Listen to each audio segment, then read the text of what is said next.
Welcome. You're not here by chance. This channel is a place where history finds its voice, and you just close your eyes. Let the night wrap around you like a forgotten story. There are stories that won't let go. They live between the lines of textbooks, hide in sparse reports, myths, fragments of letters, and faded engravings. Stories filled with too many coincidences, too few explanations, and always too much silence. We return to them again and again, as if hoping that next time everything will fall into place. But the longer you look, the deeper you fall. Tonight is not just a story.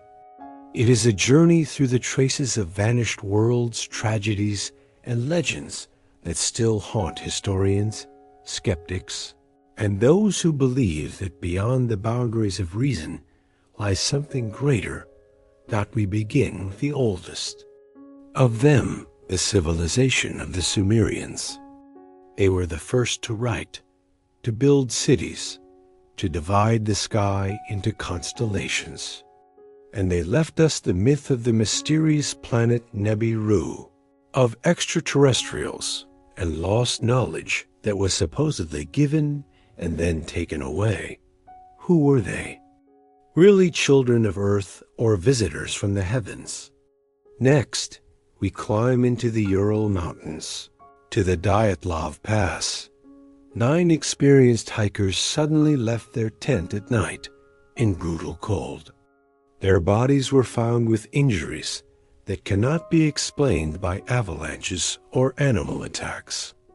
Radio noise, bright orbs in the sky, records that end abruptly, and a question that still echoes too sharply.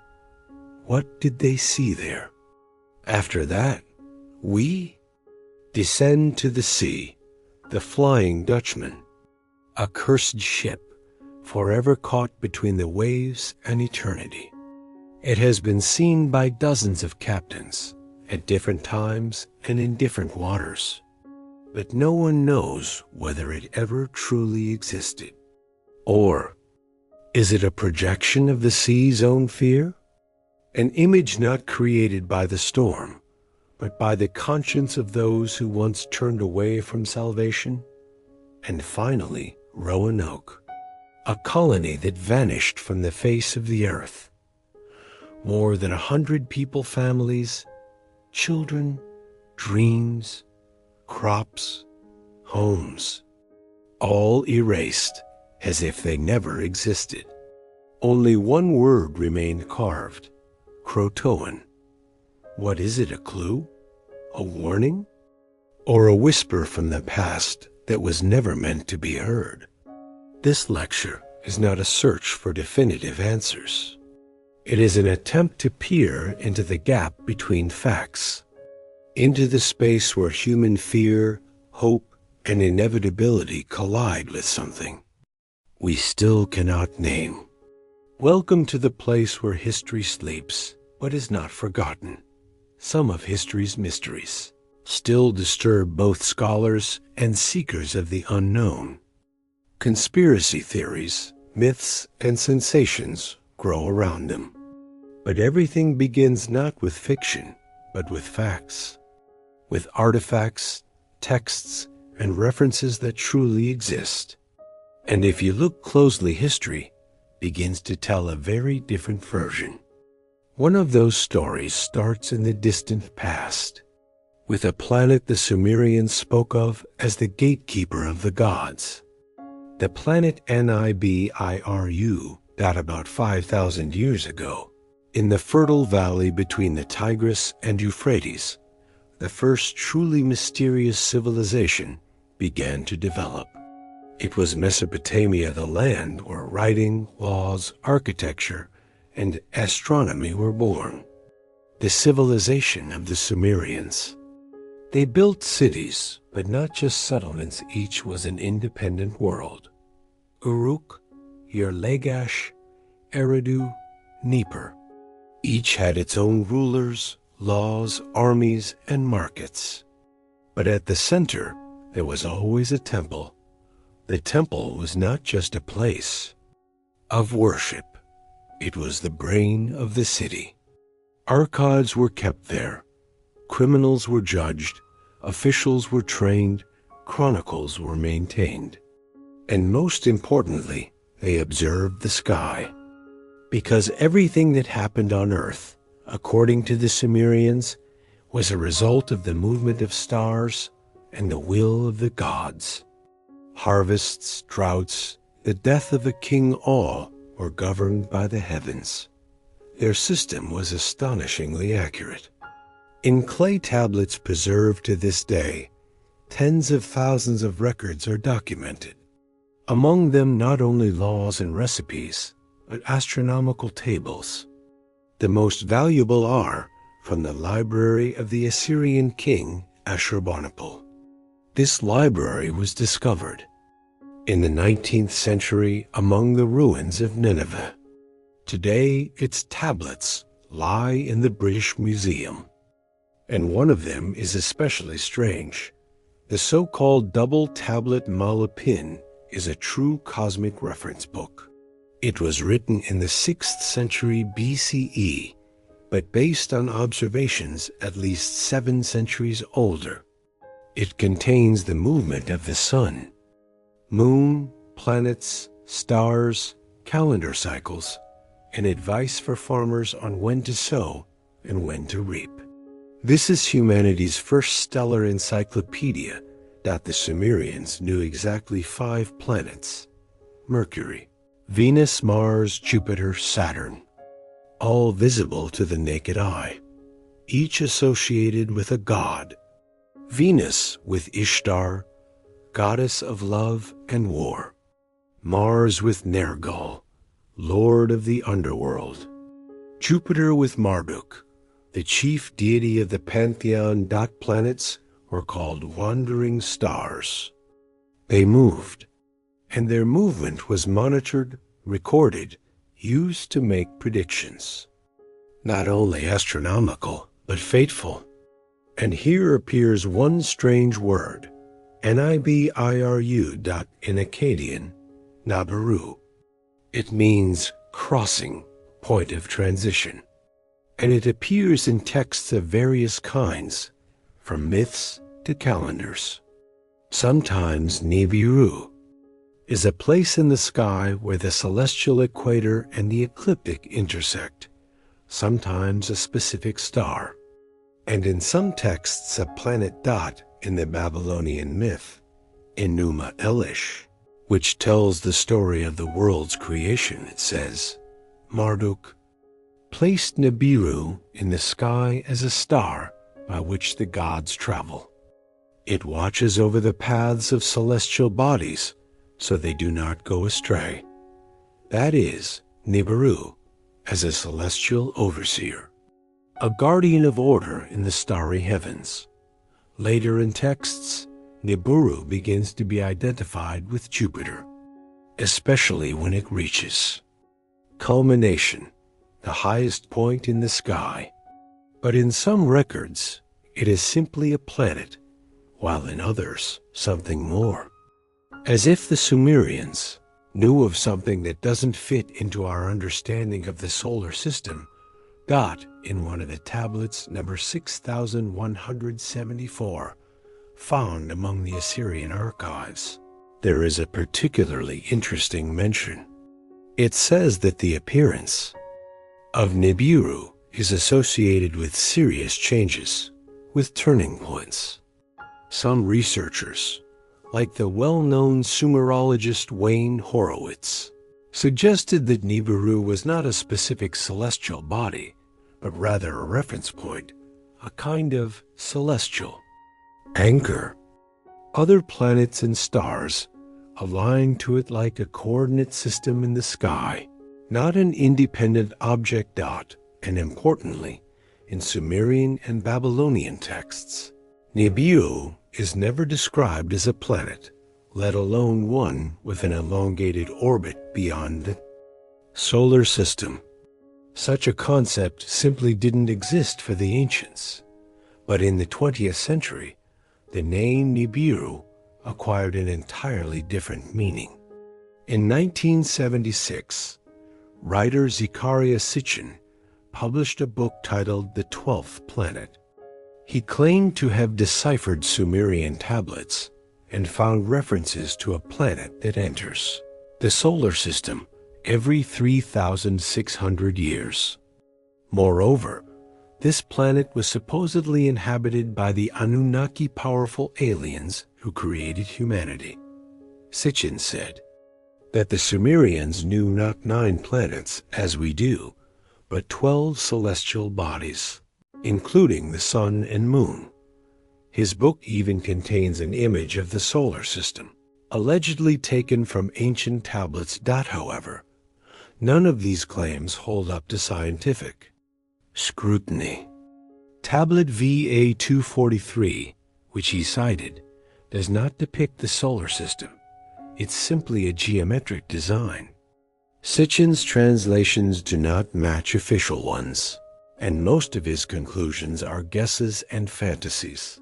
Serious scholars, archaeologists, linguists, and historians like William Halley, Robert Simpson, and Michael Heiser analyzed his work in detail and concluded that it is not science, but pseudoscience. Nevertheless, Sitchin's books gained widespread popularity and entered mass culture. The surge of interest in Nibiru especially peaked in the early 2000s, when the topic spread actively across the internet. On the eve of 2012, the myth of Nibiru resurfaced on the wave of misinterpretations of the Mayan calendar and sparked mass panic. The planet came to be called the Apocalypse Planet, supposedly threatening to destroy Earth. The story became so loud that NASA had to issue an official statement. No planet with such parameters has been discovered or exists. But at the same time, a completely different hypothesis emerged in astronomy. In 2016, scientists Michael Brown and Konstantin Batizin published calculations suggesting that beyond Neptune's orbit, there might be a massive 9th planet.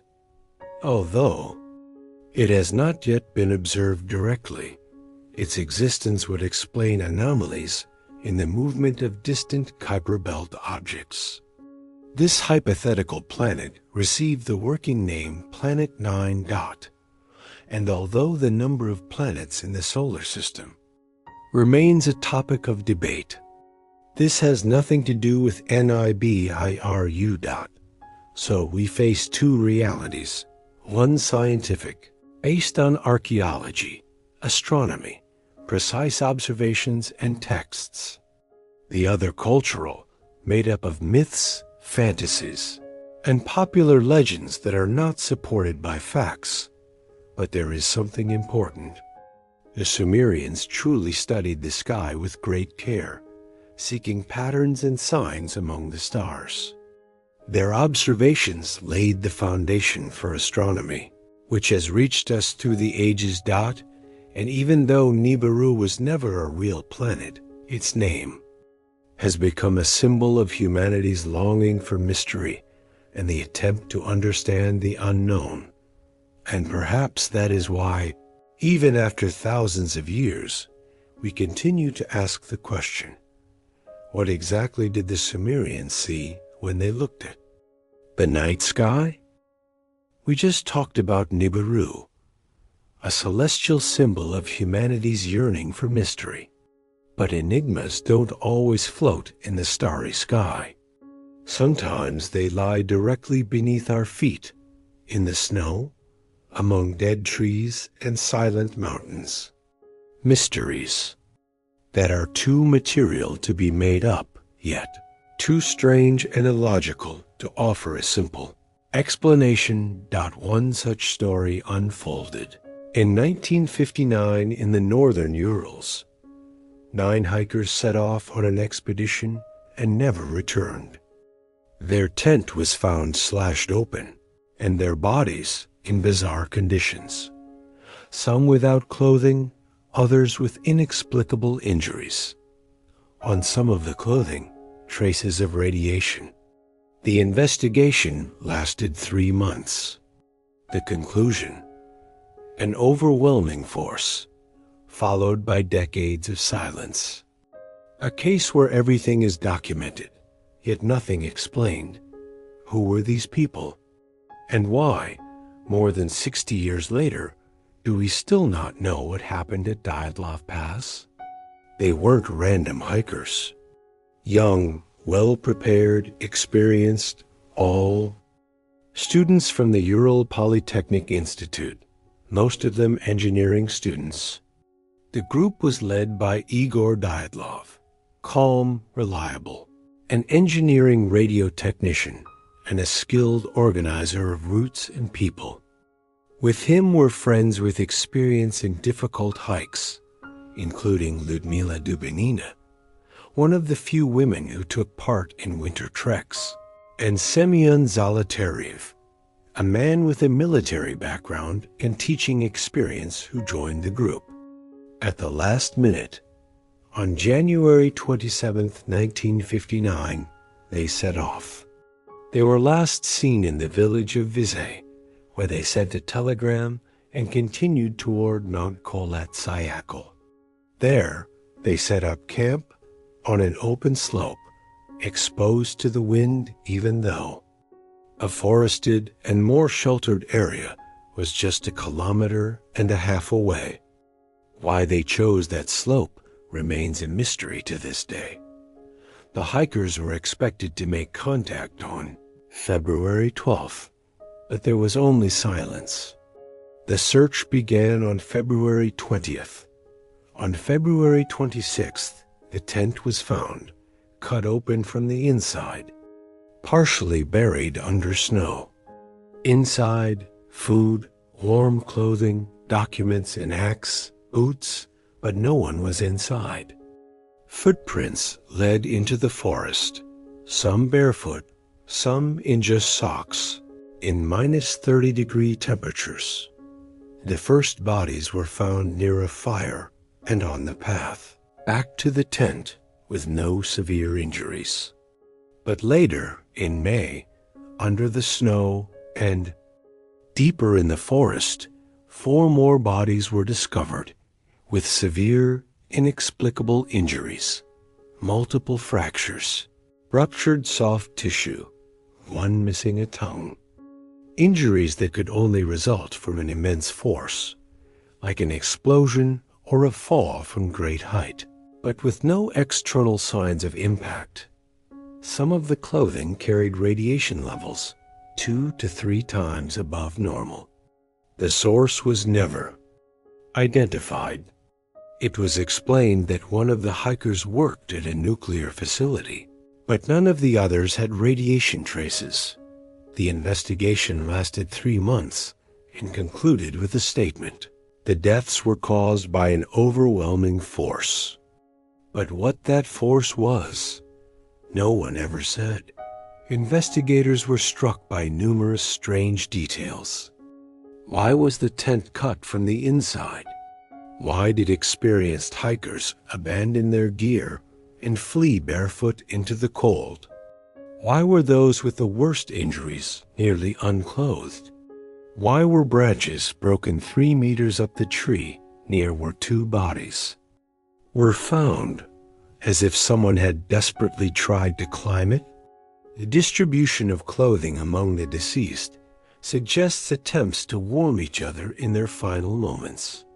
One camera found at the scene contained exposed film. One frame showed strange intersecting bands of light. This could have been light leakage or an optical effect. There's no definite answer. Search team accounts mention that the tent may have been restaked after the tragedy, and that one of the bodies clutched a blank sheet of paper. Details not officially confirmed, but ones that add to the mystery. This story is one of the most mysterious and unexplained in Soviet history. And despite decades of research, theories, and debates, No one has been able to say with certainty what really happened that night at Dyatlov Pass. Each detail of this case seems like a mystery unto itself, strange, puzzling, but when taken together, they create the impression that behind the official records lies something far deeper and more enigmatic, something that goes beyond a typical investigation, leaving not just questions, but a lingering chill, a sense that the truth is being hidden from us. The investigation began immediately on February 27, 1959, once the first bodies were found. It was led by investigator Lev Ivanov, an experienced man, but one who had never faced such a strange and frightening case. Very quickly, a directive came from Moscow to place everything under strict control. Prosecutors, KGB officers, and military personnel began arriving at the scene. The case seemed to acquire special status. Everything that happened was recorded in documents, but many of those documents never reached us intact. Autopsy reports show clear omissions, dates were changed, some files were duplicated with different timestamps. There are documents without signatures, testimonies that disappeared, and parts of the case were classified and kept secret until the 1990s. Daily radio logs, a standard part of any such investigation, are either missing or hidden from view. Ivanov later admitted that the investigation had been tightly controlled, and when he tried to dig deeper, especially into eyewitness accounts of strange lights seen that night, he was ordered to stop. In 1990, he wrote candidly, "I was under pressure. I am convinced that the true cause of the tragedy is linked to military technology or atmospheric anomalies, but I was not allowed to verify this." The case was officially closed in May 1959, with the vague conclusion of an overwhelming force.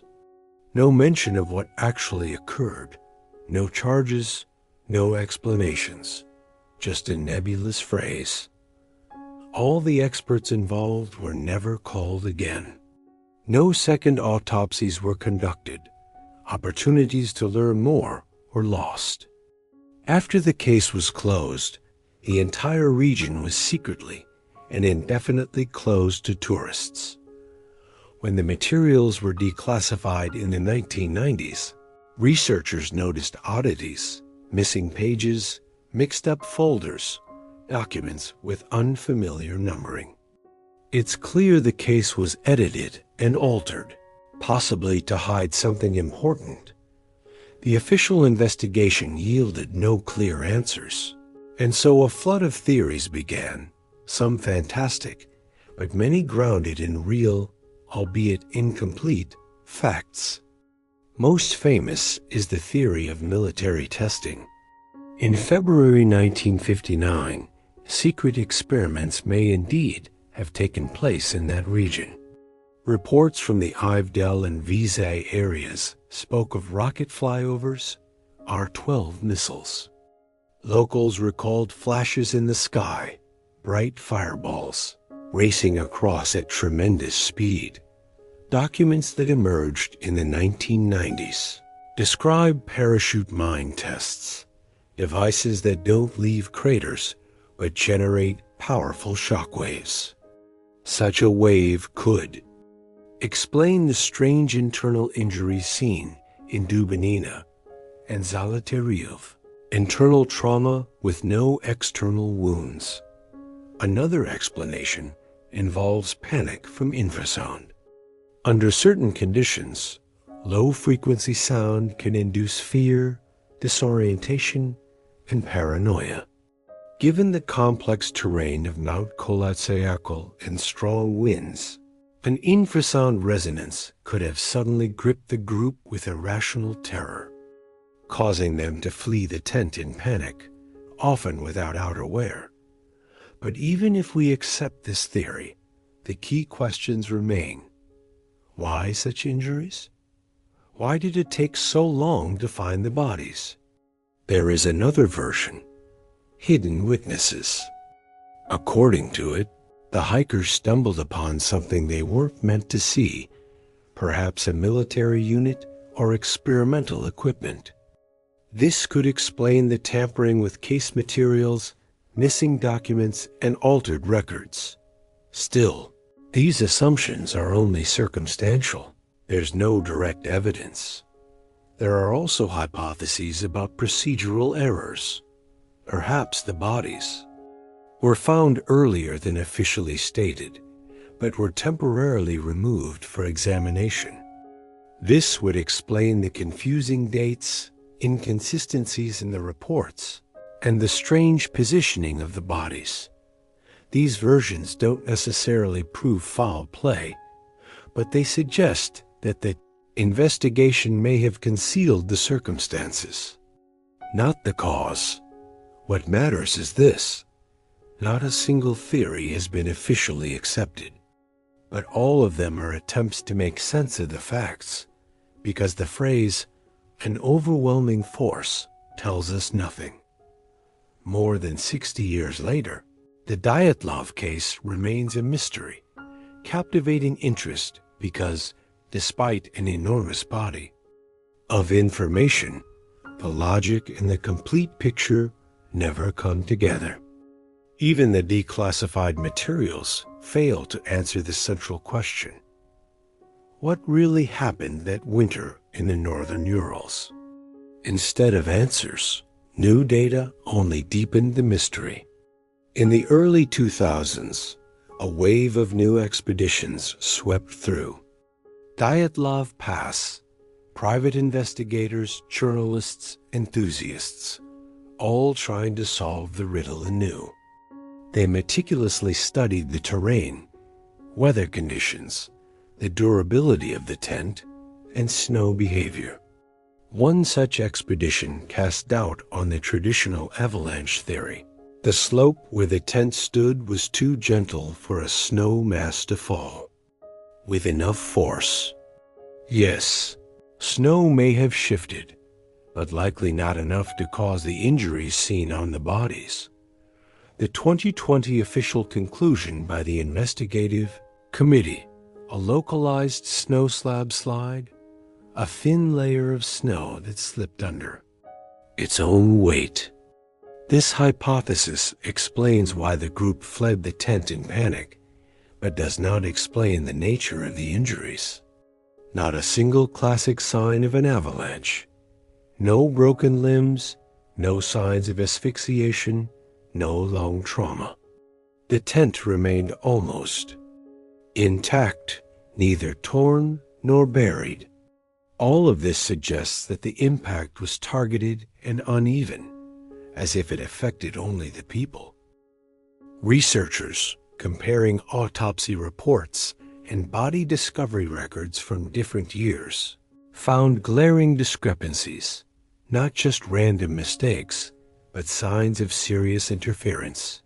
Now, thanks to digital modeling, attempts have been made to recreate the group's behavior and the weather, wind, temperature, snow state.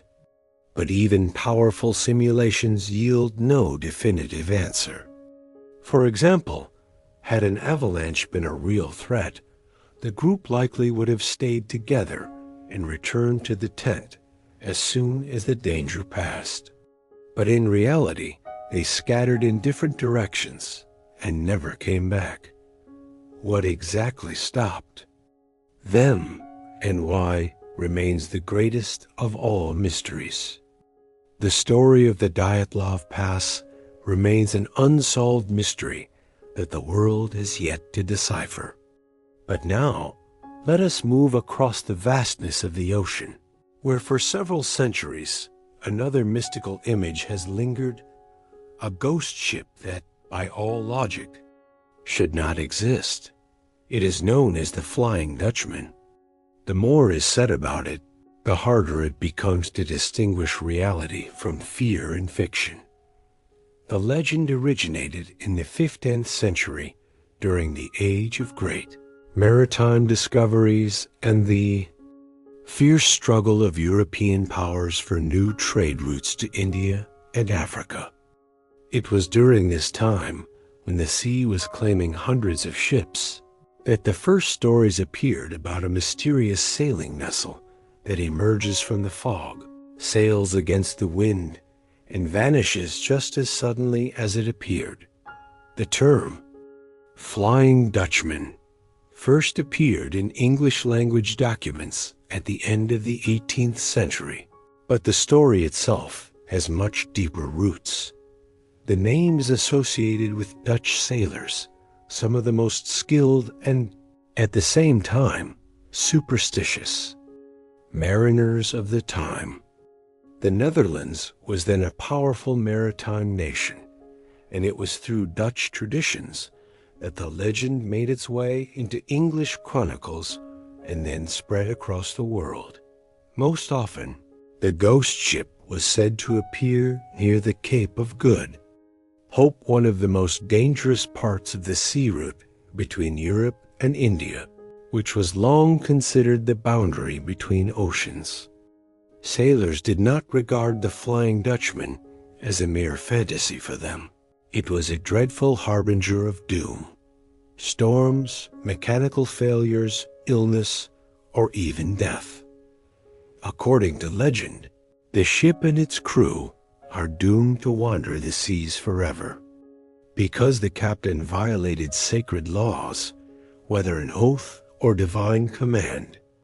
In the earliest tales, the captain's name was not mentioned, but later in literature, the character of Captain Vanderdecken emerged, a brave Dutchman who, during a fierce storm at the Cape of Good Hope, swore to round the Cape even if it meant sailing forever.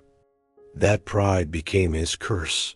It is said that the Flying Dutchman sometimes tries to pass letters to the living, delivered by dead rowers in boats, and those who accept them soon perish. Its appearance is always accompanied by strange lights and a sense of dread, like a premonition of imminent tragedy. Interestingly, similar stories of ghost ships are found in other cultures in Japan, Norway, China, pointing to the deep universality of this image. For philosophers, the Flying Dutchman is the archetype of the eternal wanderer, lost in space and time, trapped between life and death. Scientific attempts to explain the phenomenon most often point to mirages and atmospheric light, distortions, fata morgana, and refraction.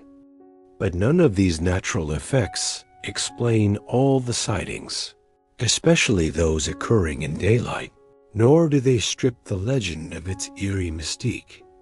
Ultimately, the Flying Dutchman is not just a maritime horror story. It is an image reflecting humanity's fear of the unknown, an eternal struggle with fate, and a memory of those who forever lost their way. Over time, the legend became a cultural symbol, inspiring writers, musicians, and artists, and becoming part of global culture. One of the first to bring the ghost ship to the stage of high art was the German composer Richard Wagner. In 1843, he created the opera The Flying Dutchman, where the sea ghost was transformed from a terrifying myth into a man doomed to eternal wandering, hoping for redemption through love. It was not just a horror tale, but a true romantic drama where the tragedy of loneliness took center stage. From that moment on, the image of the Flying Dutchman acquired a dual nature. On one hand, a sea legend, and on the other, a symbol of tragic solitude. In 19th century literature, the theme was explored by Heinrich Heine, Walter Scott, and Washington Irving. The ship appears in a storm, sends signals, attempts to break the curse, but the essence remains the same. It cannot stop. It sails not by choice, but by compulsion. By the early 20th century, the Flying Dutchman had become a firmly rooted symbol in popular consciousness, known not only to sailors and readers, but also to artists, poets, and filmmakers. In the 20th and 21st centuries, the image lives on in films, animation, comics, and games, from serious interpretations to parodies. For example, in the Pirates of the Caribbean movies, the Flying Dutchman becomes a death ship that governs the souls of dead sailors. In other versions, it becomes an alien laboratory or a metaphor for psychological crisis. But in any case, the ship remains isolated, always on a journey, yet outside of time. This is what makes it a universal symbol. Why is the legend so easily adaptable? Because it touches on a fundamental human fear, being caught between life and death, between home and the road, between beginning and end. We don't know exactly what sailors saw near the Cape of Good Hope, but we know precisely what they felt. That feeling of loneliness, of aimless movement, of the impossibility of returning, made the Flying Dutchman an eternal image. Now let us move on to the next mystery, not about a ship that disappeared, but about the people who vanished. From it, the ship remained on the waves, empty and intact, as if waiting for their return, but they never came back. This is the Mary Celeste, a vessel that became one of the most enigmatic stories in maritime history. The story of the Mary Celeste begins long before it bore that name. Built in 1861 in Nova Scotia, Canada, it was originally named the Amazon. The ship seemed doomed from the start.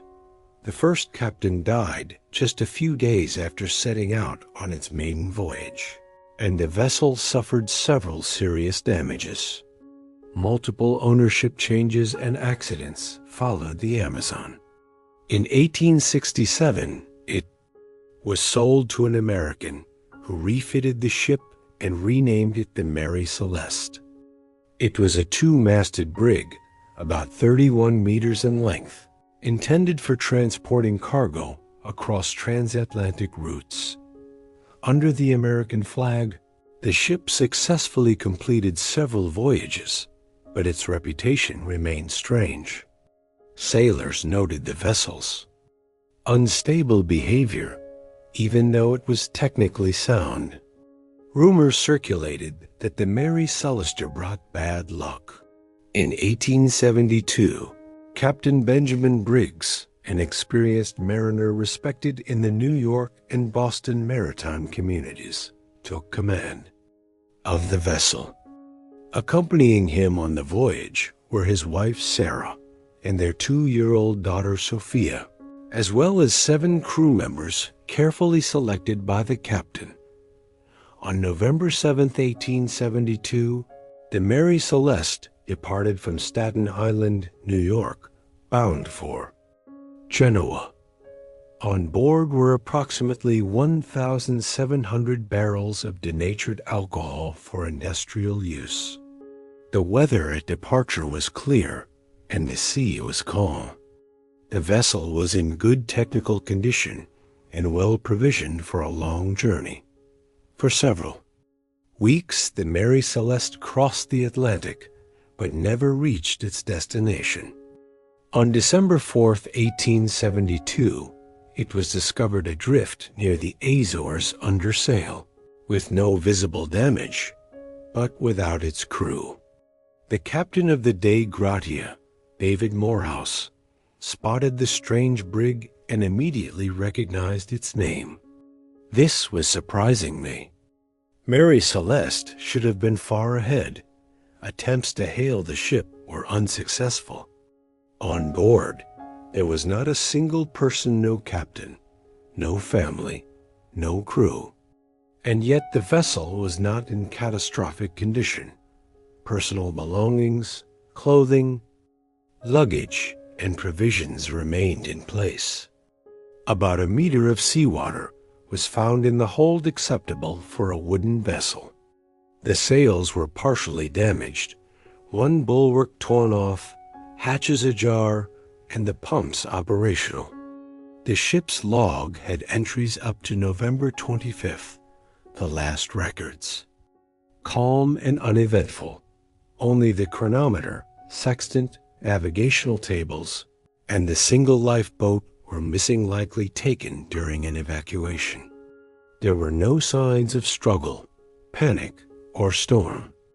Everything appeared as if the crew had left voluntarily, but without leaving any explanation. Captain Morehouse decided to take the Mary Celeste under tow and deliver it to Gibraltar for investigation. And thus began a story in which nothing is. Explained, only more questions arise. Where did the crew go? What forced them to abandon a seaworthy ship in the open ocean? It's a mystery that still stirs imaginations and inspires researchers, writers, and filmmakers. After the Mary Celeste arrived in Gibraltar on December 12, 1872, an official investigation began to shed light on the mystery of the crew's disappearance. Examination of the ship confirmed it was in condition suitable for further navigation. Of the 1,701 barrels of denatured alcohol, 9 were found damaged, a minor leak, with no signs of interference or violence. The sailors' personal belongings, clothes, documents, and even some tools remained in place, which both surprised and confused investigators. Captain Benjamin Briggs's diary, found in the cabin, contained the last entry dated November 25th, made near the Azores.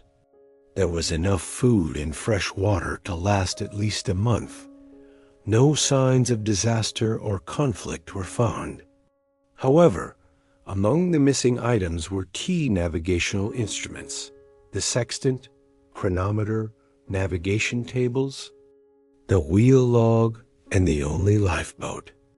All this suggested that the crew may have abandoned the ship in an organized manner, possibly under the influence of an urgent threat that we have not been able to determine. Soon after the ship was placed under the custody of Gibraltar's port, legal proceedings began, led by Admiralty Attorney Frederick Solly Flood. During the preliminary inquiry, all sorts of versions were considered, from pirate attacks and mutiny to insurance fraud. The crew of the Dei Gratia, who had found and salvaged the Mary Celeste, underwent thorough questioning, but none of the theories were confirmed. The newspapers and private correspondence of the time were filled with fantastic speculations, from sudden panic caused by alcohol vapors to strange natural phenomena and even pirate raids. However, none of these theories were included in the official case due to lack of evidence. The main conclusion of the commission was as follows: the crew abandoned the ship for an unknown reason, not connected to external attack or shipwreck. The court proceedings, held in the Admiralty Court of Gibraltar from December 1872 to February the following year, focused on 2 main issues: the legality of the Dei Gratia, crew's claim for salvage rewards, and the effort to establish the circumstances of the Mary Celeste crew's mysterious disappearance. The testimonies of Captain David Morehouse and his crew were deemed clear and consistent, though Solly Flood did not rule out the possibility of collusion, despite the lack of evidence. During the hearings, The ship's technical condition, cargo, navigational records, and the onboard situation were analyzed. The inspection confirmed that the ship bore no signs of attack, and personal items and property remained undisturbed. Court ruled that the De Gratia crew's actions deserved a reward, but the amount was significantly reduced. Instead of the expected £15,000 sterling, the crew received only about £3,000. The ruling emphasized that salvaging the vessel was a commendable act, but serious doubts remained about the circumstances under which the Mary Celeste had been abandoned. The possibility of error or misjudgment by the crew is considered one of the plausible theories, but none have been definitively proven. The mystery of Captain Briggs, his family, and the entire crew's disappearance remains unsolved. The legal case was closed, but the enigma of the Mary Celeste lives on to this day, stirring imaginations and generating new speculations and hypotheses. The following story is no less unsettling and mysterious. This time, the disappearance did not occur across the boundless seas, but on solid ground among people who dared to build a new life in a distant and unknown land. It was not merely an expedition or a group of travelers, but an entire colony, families with children, with tools and hopes for the future. They built houses, planted gardens, began to sow crops, and then they vanished, every last one of them. No bodies, no notes, no traces. Only a single word carved into a tree, the mysterious Roanoke. The end of the 15th century marked the beginning of the age of great geographical discoveries, when Europe set its sights on new lands. Watching Spain and Portugal chart maritime routes, England too yearned to leave its mark in the New World. In 1584, Sir Walter Raleigh received a patent from Queen Elizabeth, the first to establish a colony in North America. The first to set foot ashore were reconnaissance parties. The island of Roanoke, off the coast of present-day North Carolina, seemed an ideal location. But a permanent settlement was not established until the summer of 1587. It was led by John, White, an experienced cartographer and traveler. With him came over 100 people, men, women, children. Among them were his daughter Eleanor and her husband Ananias Dare. In this new land, a child was born, Virginia Dare, the first English-born child in the New World. The settlement was officially named the City of Raleigh, but it remained popularly known as Roanoke, in honor of the island they had colonized. At first, things went relatively smoothly. The colonists built houses, planted gardens, and prepared for winter. They hoped for swift support from England, but soon faced shortages of resources, strained relations with local tribes, and an unpredictable future. In this context, Governor John White made the decision to return to England to bring back supplies, weapons, and new orders from the crown. The plan seemed simple: return by the spring of the following year. But England was already embroiled in intense preparations for war. The threat of a Spanish invasion loomed. In the summer of 1588, the campaign of the Invincible Armada began, and all available ships, commercial and even private, were requisitioned for the nation's defense. White tried to set sail, but either ships refused to go to sea or were diverted to other missions. Only nearly 3 years later, in 1590, was he finally able to reach Roanoke, far too late. The journey had been grueling, storms twice forced, the crew to delay the voyage, and part of the team refused to go on. When White and a small group landed on the island, they found the unimaginable. The settlement was destroyed, houses dismantled, fences taken down. There were no signs of battle, no fire, no panic, as if the colony had been abandoned deliberately, but with extreme thoroughness. The graves White had left earlier were opened likely by animals. There were no ships, no boats, no sounds of human life. The only things that remained were words carved into trees. On one, Croatoan. On another, Crow. No records, no maps, no journals, and most strangely, no cross, the distress signal the colonists had promised to leave in case of danger. The absence of such a warning sign alarmed White. He assumed that the colonists might have moved to nearby Hatteras Island, which locals sometimes called Croatoan, after a friendly tribe. However, a storm prevented him from reaching the island. The ship was forced to pull away from shore. White never managed to return to that place. Winter was coming. Supplies were running out, and the crew refused to take further risks. Thus, John White remained forever in the dark. He never saw his daughter, his granddaughter, or any of the colonists again. It was the end of his personal story and the beginning of the most famous mystery in Britain's colonial history. The word Croatoan, carved into the tree, did not inspire fear or panic in White at the time. On the contrary, it seemed like a clue. The colonists had heard the name before, and the Croatoan tribe was considered relatively peaceful. Attempts had already been made to establish contact with them. But what exactly the inscription meant, the name of a tribe, an island, or something else, remains a mystery.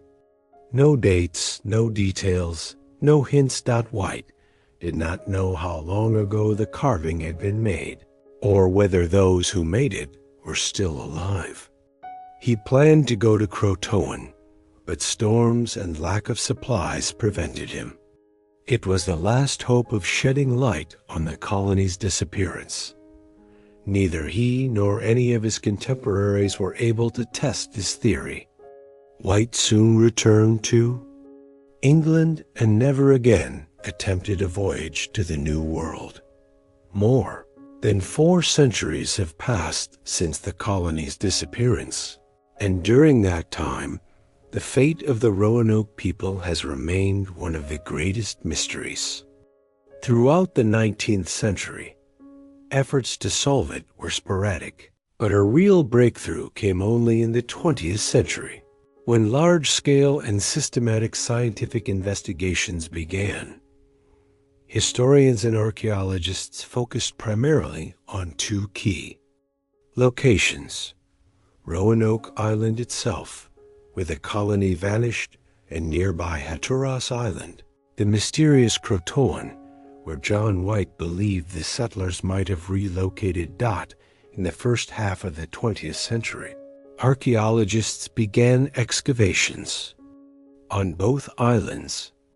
On Roanoke, researchers found remnants of fortifications, charred wooden planks, and fragments of ceramics dating to the late 16th century. But no signs of violent conflict, destructive fire, or mass death were discovered. Everything indicated that the disappearance had been peaceful, or at least not accompanied by violence. Far more intriguing discoveries awaited archaeologists on the southern island of Hatteras. In the 1990s and 2000s, artifacts were found that, according to researchers, could plausibly have belonged either to the colonists themselves or to those who had contact with them. Among the finds were a ring from the Elizabethan era, iron tools, and European ceramics. Some objects were discovered at a depth corresponding to the late 16th century. A group of scholars from the first colony foundation proposed that at least some of the settlers may indeed have relocated to live among the Croatoan tribe. This would explain the lack of signs of violence or destruction. There was no conflict or struggle. The colonists simply left, dissolving into the local population. But the archaeological evidence remains circumstantial. The artifacts could have reached the island later, through trade or exchange, or by chance. Today, the scientific consensus is cautious. There is no direct or irrefutable evidence that the vanished Roanoke colony lived on Hatteras Island. But this line of research remains the most promising and intriguing. The disappearance of the colony has given rise to numerous theories, ranging from rational to mystical, some straddling the line between fact and fantasy. As early as the 16th century, among settlers exploring the coasts of Virginia and Carolina, legends circulated that deep inland lived native Americans with unusual gray eyes and fair skin. These stories formed the basis of a hypothesis that the colonists may have been accepted into tribes and gradually assimilated. Some anthropologists attempted to identify genetic or cultural traces of English influence among the descendants of local tribes in their language, in the architecture of dwellings, in customs. But so far, no convincing evidence has been found. Another group of theories centers on forced evacuation. The colony may have faced shortages of fresh water, crop failures, or disease. Cut off from England, the settlers may have abandoned Roanoke to escape hardship. This hypothesis also lacks strong evidence, but it explains the absence of signs of struggle or destruction. A less likely, though still discussed, theory involves a hostile attack. Some historians have speculated that the Secotan tribe may have attacked the colonists. However, archaeological excavations have revealed no remains, no weapons, no signs of violence. Moreover, Native Americans who later had contact with English missionaries never spoke of mass killings, only mentioning that white people had once lived among them. Over time, fantastical versions emerged in the popular imagination. Roanoke came to be called the Cursed Colony and was linked to ritual sacrifices, ghost ships, and mysteries of time. These themes were eagerly exploited in books, films, and television shows, fueling continued fascination with the mystery. The most balanced view of modern researchers is this: the most likely scenario is a partial assimilation of the settlers into neighboring tribes, perhaps on Hatteras Island or further inland. Others may have died from disease or attempted to relocate but did not survive. The absence of remains, inscriptions, or written records prevents any version from being considered definitive. This is why the story of Roanoke remains not just a chapter in early colonization, but a truly mysterious and traumatic event, grounded in real people and documented facts whose fate still sparks debate and wonder.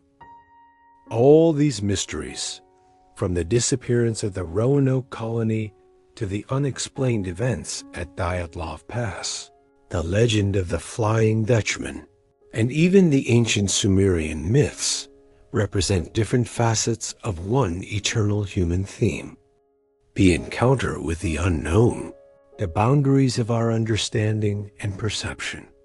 The Roanoke colony is not just a story about missing people.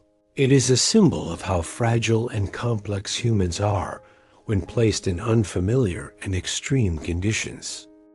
Families with dreams and hopes found themselves in a situation where vanishing without a trace became one of the greatest enigmas in history. The question of what exactly happened, violence, assimilation, a natural disaster, or something else, remains unanswered. It is a story about how a small group of people, at the very dawn of colonization, faced the unpredictability of a wild and untamed land where familiar rules no longer applied. And at the same time, it is a story of how their memory dissolved over the centuries, leaving behind only hints and fragments. Dyatlov Pass, that is a different element altogether. Mountains, cold, and an inexplicable fear. Here, it was not just a disappearance, but a painful death under mysterious circumstances. Injuries that defy logical explanation, strange sounds, and behavior that is hard to comprehend. This story reminds us how vulnerable humans remain in the face of the forces of nature, and perhaps in the face of something that lies beyond the familiar. The Dyatlov mystery is not just an incident. It is a symbol of confrontation with the hidden, with that which our minds are not ready to accept or explain. The legend of the Flying Dutchman is a myth born of the sea, of the fear of the boundless ocean, where the disappearance of a ship without a trace becomes a symbol of eternal wandering, of a curse, of relentless punishment. This myth encompasses all the fears of the unknown that are tied to water, the most unpredictable of all elements, and the recognition that humans are not in control of everything around them. It is a story about the impossibility of dominion, and the eternal search for an answer that slips through our fingers. And the Sumerian legends and myths, they are the most ancient layer of human memory. Their stories of gods, the planet Nibiru, and cycles of time are attempts to make sense of cosmic mysteries, to understand where we came from and where we are going. The Sumerians, who left us clay tablets inscribed with symbols and texts, opened a window into the depths of antiquity where reality blends with myth. Their legends are a reminder that even thousands of years ago, humans sought to explain the unexplainable, to connect their lives with the grand and terrifying forces of the universe. What unites all these stories? First, it is the eternal human confrontation with the unknown, whether it be the disappearance of a colony, the mysterious death of hikers, the curse of the sea, or ancient cosmic riddles. Second, it is the unending search for meaning, which compels us to keep going, even when the answers seem forever out of reach. Third, all these mysteries are reflections of our fears and hopes, our questions about who we are, how we are connected to the world, and what awaits us beyond the boundaries of the known. And finally, it is these very mysteries that nourish our imagination and inspire us to move forward into science, into exploration, into the pursuit of truth. For within each of us lives the desire to comprehend the incomprehensible, to break free from the shadow of ignorance and draw closer to the light of knowledge. So, when night falls and the world sinks into silence, we can allow ourselves a moment of wonder, to dive into these enigmas, to feel a connection with the thousands and millions who tried to solve the riddles of the past. And perhaps it is in this very search that we find the magic that drives us forward. We've already explored disappearances, myths, and enigmas that have stirred the imagination for centuries. The Roanoke colony, the Dyatlov Pass, the Flying Dutchman, the Sumerian legends, all of these are just the beginning. But there is one place where stories don't just frighten, they seem to shatter the boundaries of logic. A place where even coordinates become unstable, and time itself feels elastic. A place everyone has heard of, yet no one has ever been able to truly explain. Night. A radio signal crackles with interference. Words cut off mid-sentence. We don't know where we are. Everything looks strange. Our compasses have failed. And then, silence. The radio goes dead.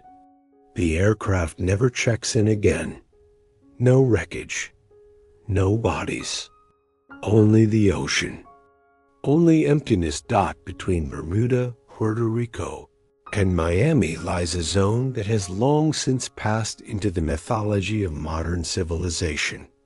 The Bermuda Triangle, a region of the Atlantic Ocean, where, according to unofficial records, hundreds of ships, planes, and people have vanished in the past 100 years. A place where reality seems distorted, where instruments fail, where navigation loses meaning, and where fear becomes the only compass. Perhaps the most famous case is the disappearance of Flight 19. On December 5, 1945, 5 U.S. Navy torpedo bombers departed on a routine training mission from Fort Lauderdale. The weather was clear. The crews experienced. Everything went according to plan. But a few hours later, radio operators began receiving strange transmissions. We can't tell where we are. Everything is wrong. The ocean doesn't look right. The squadron leader, Lieutenant Taylor, transmitted. It looks like we've entered white water. We can't tell which way is west. The signal grew weaker and weaker. The final message: when the first one of us runs out of fuel, we'll all ditch together. Not one of the 5 aircraft returned. Hours later, a search and rescue aircraft, a Martin PBM-5 Mariner with 13 crew aboard, was dispatched to the area. It disappeared 20 minutes after takeoff. It was never seen again. No bodies, no debris. Nothing from the 5 planes or the rescue aircraft. In just one day, 6 missing planes and 27 people vanished without a trace. The Flight 19 case went down in history as the first documented episode that ignited the legend of the Bermuda Triangle. But it wasn't the only one. In March 1918, the U.S. Navy cargo ship USS Cyclops disappeared within the triangle. It was transporting manganese ore from Brazil to Baltimore. There were 306 people on board. The ship lost contact without sending a distress signal. The weather was fine. It simply vanished. It was never found, not during the war, not in the decades that followed. Not a single piece of wreckage, not one barrel or lifeboat. It remains the largest unexplained loss of a U.S. Navy ship not caused by combat. Then came the Star Tiger and Star Ariel, 2 British passenger planes that vanished a year apart. In 1948 and 1949, the first was flying from the Azores to Bermuda. The second, from Bermuda to Jamaica. Both were in perfect working order. Both disappeared without a distress call. No wreckage was ever found. Another case, the SS Marine Sulphur Queen, a tanker carrying molten sulfur. February 1963. The ship set off from Texas, heading east across the triangle. There were 39 crew members on board. A few days later, gone. Only a couple of life jackets and some oil slicks were found on the water. The ship itself vanished as if into thin air. Then there are stranger stories, ones where planes came back. But not quite. In 1991, pilot Bruce Gernon claimed he had flown through a time tunnel near the Bahamas. During the flight, he entered a strange cloud formation. His instruments began to malfunction. Altitude, speed, coordinates all fluctuated unpredictably. He felt as if he had flown through something. When he emerged from the clouds, he found himself near Miami 30 minutes earlier than the laws of physics would have allowed. Air traffic control had lost track of him during the flight. Gernon insists he crossed the triangle in impossible time and survived. So what is happening in this mysterious region? There are dozens of theories. Mainstream science offers explanations: sudden storms, underwater volcanoes, methane gas bubbles rising from the ocean floor and affecting buoyancy. Some scientists point to magnetic anomalies. The triangle is one of the few places on Earth where true north and magnetic north align, potentially causing compass failures. Others argue that many stories are exaggerated and the disappearances can be blamed on human error, equipment failure, or simple coincidence. But there are more exotic hypotheses. What if this is a zone of space-time distortion? What if there really are anomalous structures on the seafloor, as some researchers claim, mysterious pyramids detected by sonar in 2012, 2,000 meters below the surface? What if this place is more than just a mystery, but a point of intersection with something else? Another reality, another dimension, the remnants of an ancient civilization, or a consequence of cosmic interference. Many compare the Bermuda Triangle to ancient portals described in myth, places where gods descended to earth, where gates to the underworld opened, where human perception broke down under the weight of the unknown. The Bermuda Triangle is not just a geographical location. It is a symbol of the boundary between the known and the unknowable, a symbol of the fear of vanishing without a trace. A reminder that even in the age of satellites and the internet, there are still places where we lose control, where logic fails, where only silence remains, and maybe someday a signal will break through again on the horizon. Words distorted by static will reach the shore. Something is happening. We don't know where we are. Everything looks wrong. But by then, it may already be too late. All these mysteries, from the disappearance of the Roanoke colony to the unexplained events at Dyatlov Pass, the legend of the Flying Dutchman, the ancient Sumerian myths, and the enigma of the Bermuda Triangle, represent different facets of one eternal human theme: the encounter with the unknown, the limits of our understanding and perception. The Roanoke colony is not merely a story about missing people. It is a symbol of how fragile and complex humans are when placed in unfamiliar and extreme conditions. Families, with their dreams and hopes, found themselves in a situation where vanishing without a trace became one of the greatest enigmas in history. The question of what exactly happened, whether violence, assimilation, a natural disaster, or something else, remains unanswered. It is a story about how a small group of people, at the very dawn of colonization, faced the unpredictability of a wild and untamed land where familiar rules no longer applied. And yet, it is also a story of how their memory faded over the centuries, leaving behind only hints and fragments. Dyatlov Pass is an entirely different element. mountains, cold, and an inexplicable fear. Here, it was not just a disappearance, but a harrowing death under mysterious circumstances. Injuries that defy logical explanation, strange sounds, and behavior difficult to comprehend. This story reminds us of how vulnerable humans remain in the face of nature's forces, and perhaps in the presence of something beyond the familiar. The Dyatlov mystery is not merely an incident. It is a symbol of confrontation with the hidden, with that which our minds are not prepared to accept or explain.